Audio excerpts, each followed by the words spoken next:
Har du nogensinde stået midt i et supermarked, kigget på de uendelige hylder og følt dig fuldstændig fortabt? Tusindvis af produkter råber, køb mig. Men du ønsker bare én ting, at fylde din indkøbsvogn med mad, der både smager godt og er sundt for dit hjerte, uden komplicerede diæter eller eksotiske ingredienser. Hvis det lyder som dig, så bliv hængende. I dag tager vi sammen på indkøb til hele ugen. Jeg viser dig, hvordan du nemt og endda budgetvenligt kan fylde din indkøbsvogn med mad, der passer på dit helbred. Og jeg lover dig, at du til sidst får en hemmelig ingrediens, som mange alt for ofte overser. Før vi begiver os ud på vores indkøbstur, lad os lige slå én ting fast. Hjertesundhed handler ikke om en kedelig diæt med kogt kyllingebryst og selleri. Det handler ikke om at give afkald på alt det lækre. Moderne kardiologi, de peger på noget andet. Det handler om at tilføje de rigtige fedtstoffer, fibre og antioxidanter til din kost. Vi skal ikke udelukke, men derimod vælge klogt og tilføje. Vores mål er at lave en indkøbsliste, der bliver din pålidelige hjælper. Det er som en cheat code til sundhed, der er tilgængelig i enhver butik. Nå, så er vi fremme.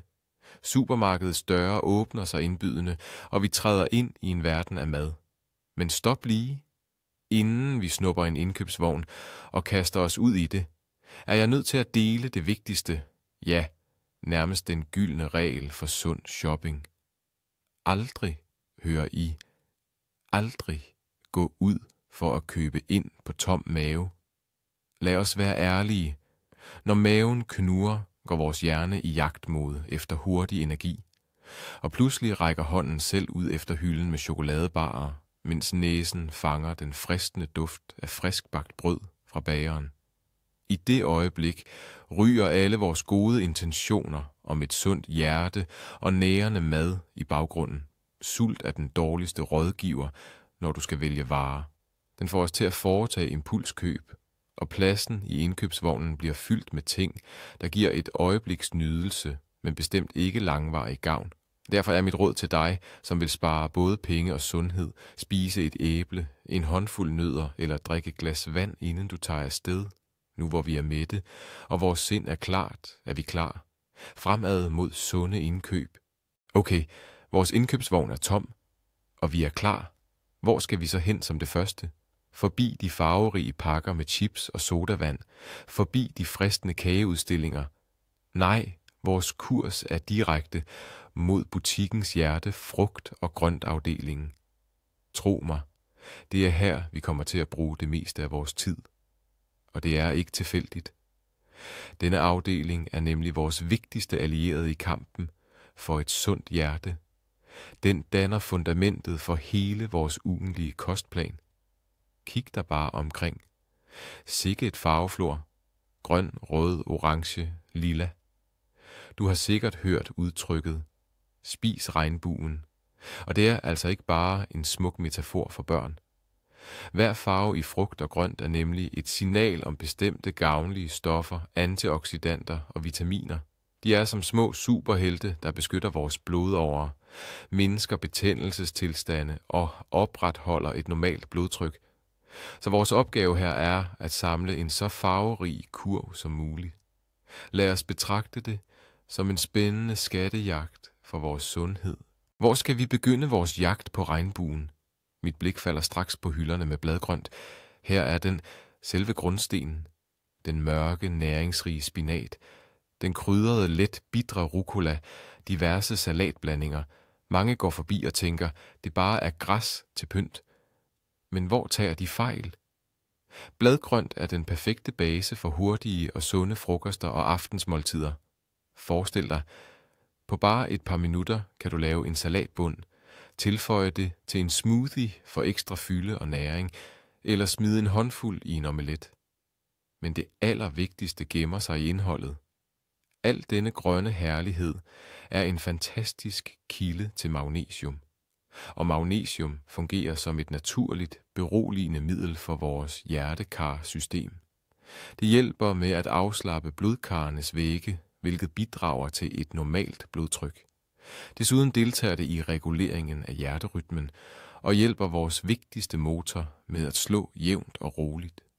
Så læg trygt en stor pose spinat eller en god salatblanding i indkøbskurven. Vær ikke bange for at vælge de allerede vaskede blandinger. Det sparer dig masser af tid i løbet af ugen.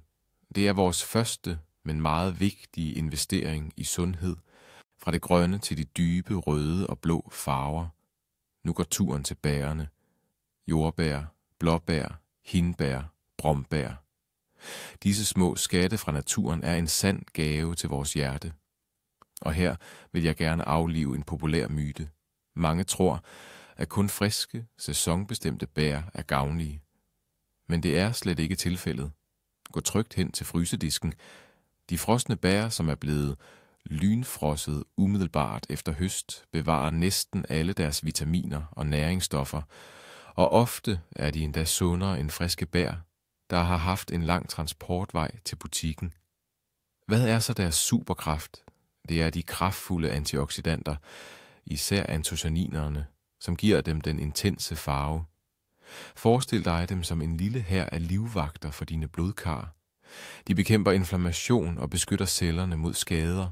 En af de vigtigste opgaver i forebyggelsen af hjertekar-sygdomme.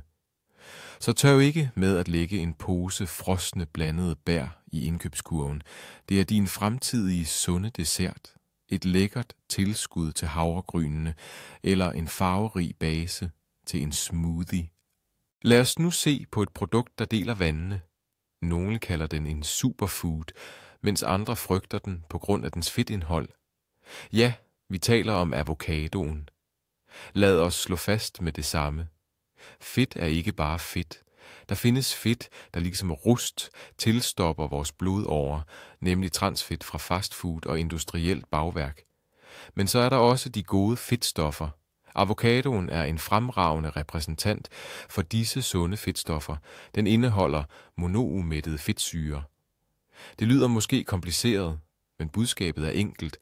De hjælper aktivt kroppen med at sænke niveauet af dårligt kolesterol, der netop er årsag til åreforkalkning. Så når du tilføjer avocado til din kost, hjælper du i princippet med at holde dine blodårer rene. Hvordan vælger man den? Den skal være let blød, når man trykker på den, men ikke moset.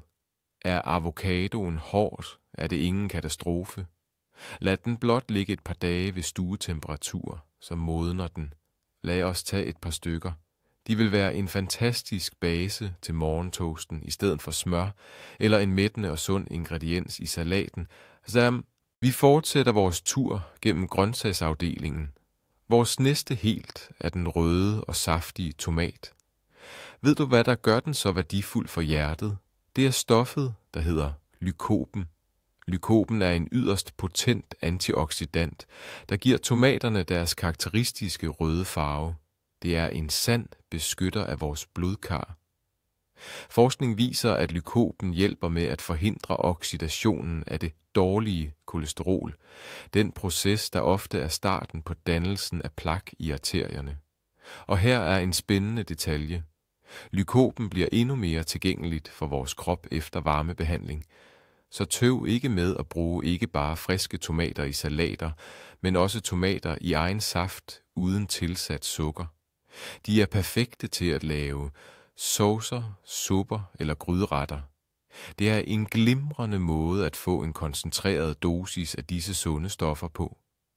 Så snup roligt et par glaser modne cherrytomater til salaterne og en dåse gode, konserverede tomater til varme retter. Nu skal vi have lidt kant og god smag i indkøbskurven. Vi bevæger os hen mod hylderne med løg og hvidløg. Måske tænker du, at de bare er uundværlige smagsgivere, som ingen suppe eller gryderet kan undvære. Men faktisk er de meget mere end det. De er vores indkøbskurvs naturlige hjertehelte. I århundreder har både løg og hvidløg været brugt i folkemedicinen til at fremme sundhed, og moderne videnskab bekræfter nu deres mange fordele. De indeholder svovlforbindelser, som har den imponerende egenskab, at de hjælper med at afslappe og udvide blodkarrene. Dette bidrager igen til at sænke blodtrykket. Man kan sige, at de fungerer som et mildt, naturligt middel mod forhøjet blodtryk. Derudover er hvidløg kendt for at have en let blodfortyndende effekt, hvilket forebygger dannelsen af blodpropper. Så tøv ikke. Tag et par hoveder hvidløg og et par løg med hjem. Det er et perfekt eksempel på, når god smag og sundhed går hånd i hånd. Perfekt. Grøntafdelingen har vi nu klaret. Vores indkøbsvogn er allerede en tredjedel fuld af farverige og sunde produkter. Nu er det tid til at gå videre til næste vigtige kategori: kornprodukter og bælgfrugter. Det er grundlaget for vores kost, en kilde til komplekse kulhydrater, der giver os langvarig energi og ikke forårsager pludselige blodsukkerstigninger. Og vores første og vigtigste ven her er havregryn. Men pas på, der er en vigtig detalje her. Vi skal ikke have den slags grød i poser, der er klar på et minut. Den slags havregryn har gennemgået en alt for dyb bearbejdning og har mistet det meste af sin værdi, idet den er blevet til et hurtigt kulhydrat. Vores valg er klassiske grovvalsede havregryn, for eksempel Hercules.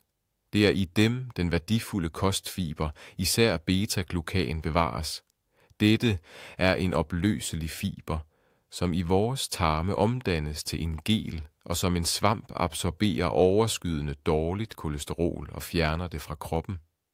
Så en stor pakke havregryn er et obligatorisk punkt på vores liste.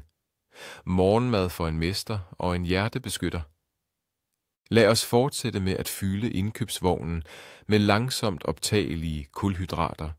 Havregryn er et glimrende valg, men for variationens skyld har vi brug for noget mere. Vores mål er fuldkornsprodukter. Hvad betyder det? Det betyder korn, der ikke er blevet frataget deres yderste skal. Det er netop her. Alle de gode næringsstoffer sidder. Fibre, B-vitaminer og mineraler. Hvid ris og hvidt mel er derimod det, vi kalder tomme kulhydrater, da de er strippet for alt det værdifulde. Derfor går vi udenom dem og leder efter de rigtige alternativer. Et ideelt valg er brun eller upoleret ris.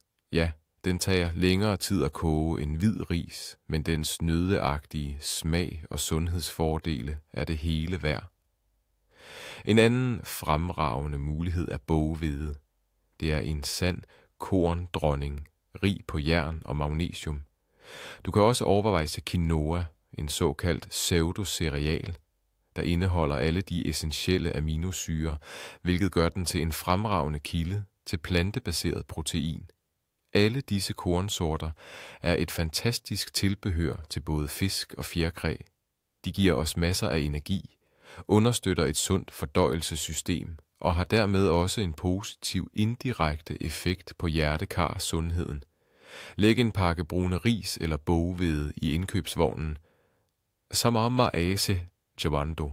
Ved siden af kornprodukterne finder man ofte hylden med bælgfrugter, og dem bør vi bestemt ikke springe over. Linser, bønner, kikærter og ærter er virkelig undervurderede superhelte i en sund kost.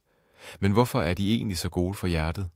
For det første er de en fantastisk kilde til plantebaseret protein. Ved at inkludere bælgfrugter i kosten, kan vi mindske vores forbrug af rødt kød, hvis et overforbrug ikke er optimalt for blodårerne. For det andet er bælgfrugter mestre i opløselige fibre.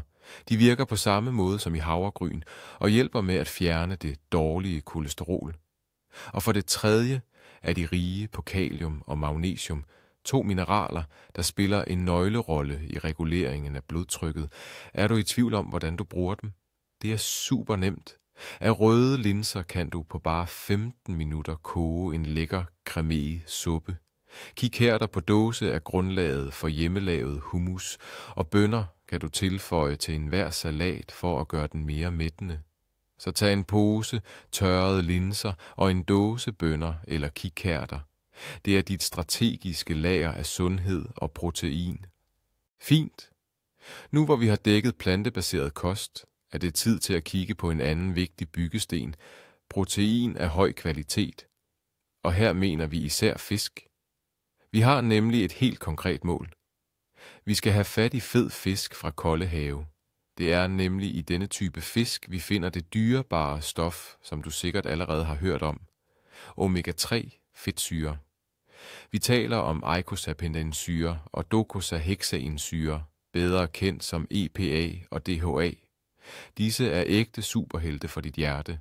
De har en kraftfuld antiinflammatorisk virkning, hjælper med at sænke niveauet af triglycerider i blodet, som er en type skadeligt fedt, normaliserer hjerterytmen og kan endda bidrage til at sænke blodtrykket en smule.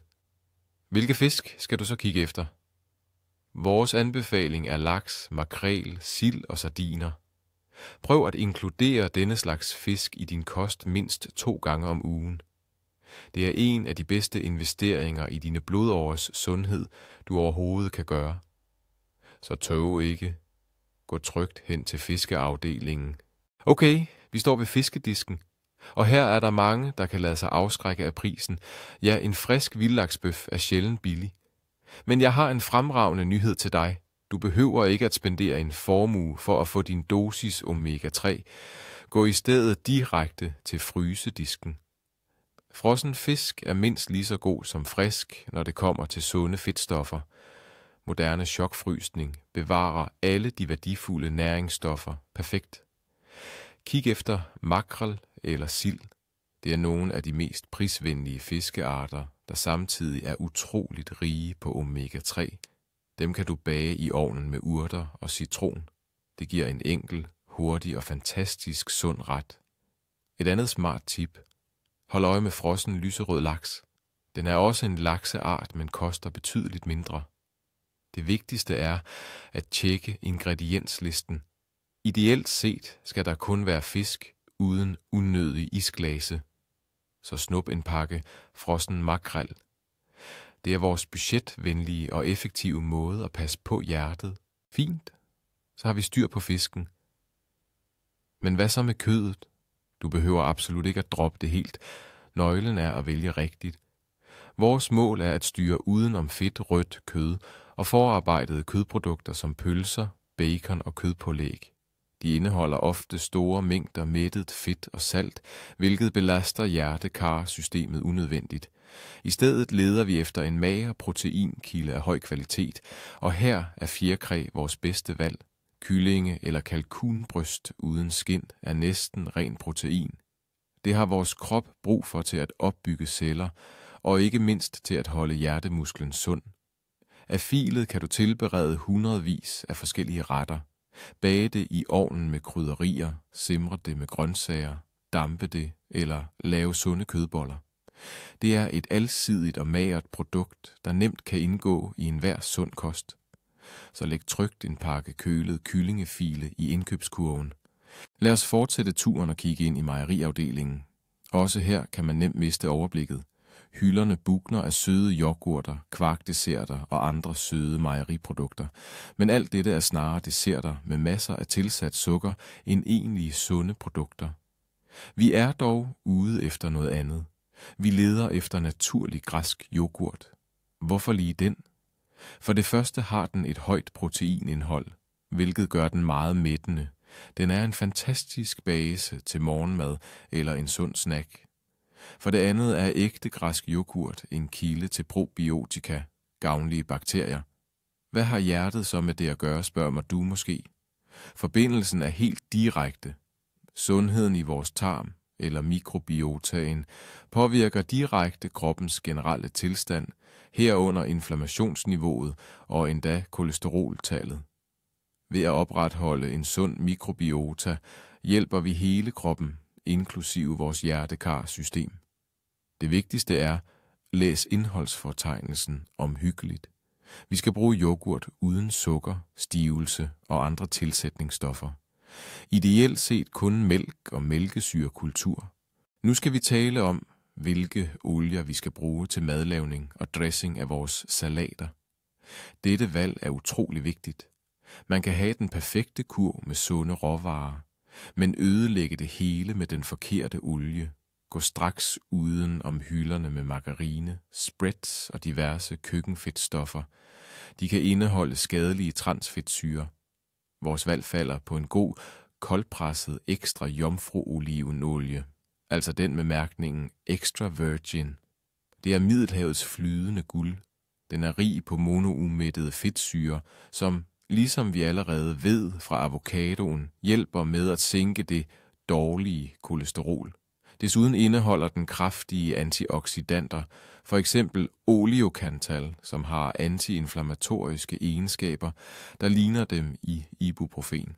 Det er vigtigt at huske, at denne type olie bedst bruges til salatdressinger eller til at tilsætte færdige retter, da en del af de gode egenskaber går tabt ved kraftig opvarmning.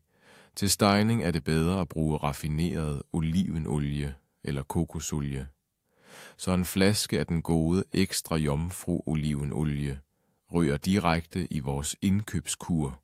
Super, de vigtigste måltider er på plads, men hvad gør man, hvis sulten melder sig mellem morgenmad, frokost og aftensmad? Det er ofte her, man fristes til at gribe ud efter kiks, slik eller chips. For at undgå dette, har vi brug for en god, sund og mættende snack, som altid er lige ved hånden. Og den bedste kandidat til den rolle er nødder. Mandler, valnødder og hasselnødder, de er et sandt skatkammer af sundhed. De indeholder sunde enkelt- og flerumættede fedtsyrer, herunder plantebaseret omega-3, vegetabilsk protein og kostfibre. Denne sammensætning hjælper med at holde dig mæt længe, stabilisere blodsukkeret og give hjertet de nødvendige næringsstoffer. Jeg vil især fremhæve valnødder, da de regnes for at være særligt gavnlige for hjerte-kar-systemet. Hovedreglen er moderation. Nødder er meget kalorieholdige, så en lille håndfuld, ca. 20-30 gram om dagen, er den perfekte portion. Og vælg naturligvis nødder uden salt, sukker eller forskellige overtræk. Blot rå eller let ristede. Hav altid en lille pose mandler eller valnødder lige ved hånden. Lige ved siden af nødderne finder du ofte hylderne med et andet lille, men utroligt kraftfuldt produkt. Frø. Hørfrø, chiafrø, solsikkefrø, græskarkerner. Undervurder dem endelig ikke. De er jo en koncentreret kilde til næringsstoffer. Lad os dykke ned i 2 sande hjertehelte, hørfrø og chiafrø. Begge typer er blandt de bedste plantebaserede kilder til omega-3 fedtsyrer, især alfa-linolensyre, ALA. I kroppen omdannes ALA delvist til de velkendte EPA og DHA, som vi talte om i fiskeafdelingen. Desuden er både hørfrø og chiafrø en fantastisk kilde til kostfibre, både de opløselige og de uopløselige. De har en fremragende effekt på fordøjelsen og hjælper med at regulere både kolesterol og blodsukker. Hvordan bruger du dem? Det er super nemt. Tilsæt en spiseskefuld til din morgengrød, yoghurt eller smoothie.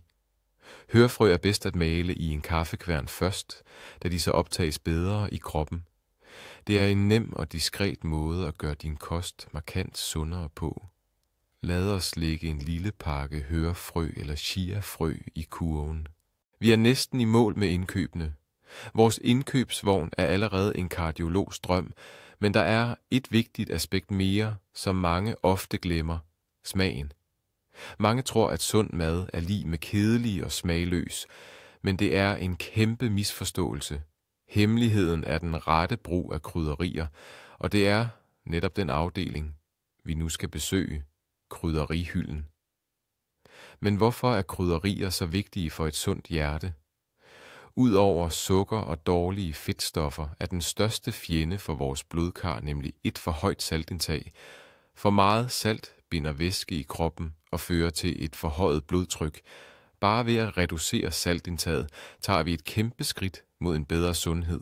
Og for at maden ikke skal blive kedelig, vil vi i stedet bruge smagfulde og sunde krydderier. Tag for eksempel gurkemeje. Dens aktive stof, kurkumin, er kendt for sin kraftfulde antiinflammatoriske virkning. Røget paprika kan eksempelvis tilføre retterne en vidunderlig dybde og aroma. Tørrede urter som oregano, basilikum og timian bringer straks Middelhavets solskin ind i dine retter. Så tør at eksperimentere. Krydderier er din genvej til at gøre sund mad intet mindre end fabelagtig, og det helt uden unødigt lidt salt. Nå, men nu er fundamentet for vores sunde kost lagt. Men hvad med de små fornøjelser? Skal vi virkelig nu helt droppe det søde? Absolut ikke. Strenge forbud fører ofte til, at man falder i. Derfor skal vi finde et sundt alternativ, der kan stille trangen til sødt og samtidig gøre noget godt for os.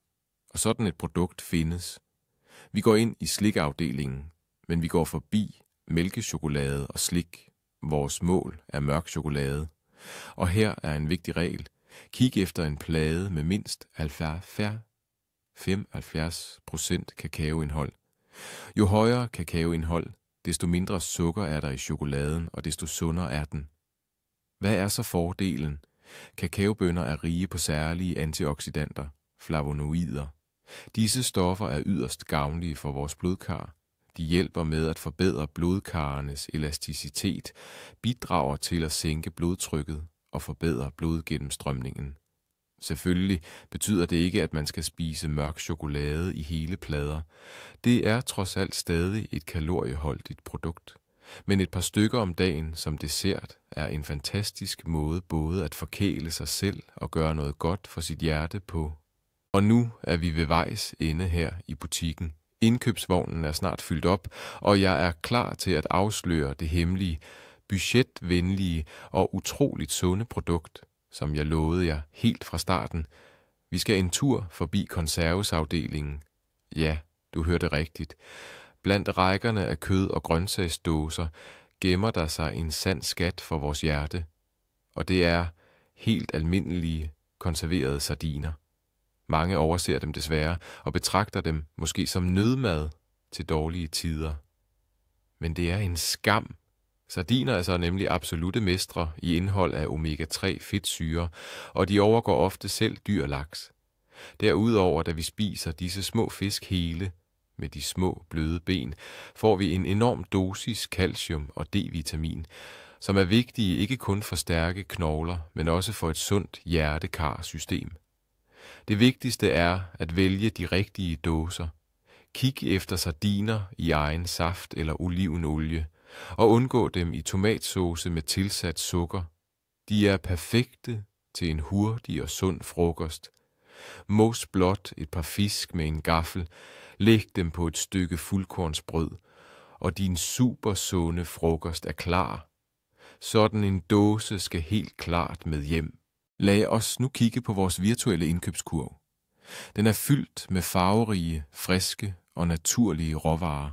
Den indeholder grøntsager, frugt, sunde fedtstoffer, kvalitetsprotein og fuldkorn. Og læg mærke til, vi er næsten ikke kommet forbi afdelingerne med forarbejdet mad, hvor hylderne bugner af produkter med lange og uforståelige ingredienslister. Og her er den vigtigste pointe. Hemmeligheden bag et sundt hjerte ligger ikke i en enkelt magisk superfood. Den ligger ikke i gøjebær eller kiafrø, købt for svimlende summer. Den sande hemmelighed er kombinationen af disse enkle og tilgængelige råvarer, i deres velorkestrerede samarbejde inde i din krop.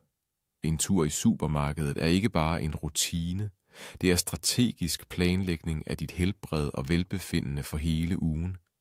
Du køber ikke bare mad, du investerer i din energi, dit humør og din levetid. Så vi har set, at spise hjertesundt er enkelt, velsmagende og tilgængeligt. Det vigtigste er at træffe bevidste valg og fokusere på hele fødevarer. Tak fordi du har fulgt med. Hvis du fandt denne video brugbar, så giv den gerne et like og abonner på kanalen, så du ikke går glip af nye udgivelser. Og nu et spørgsmål til dig. Hvad er din foretrukne sunde fødevare, som altid ender i din indkøbskurv? Skriv det i kommentarerne. Lad os udveksle idéer.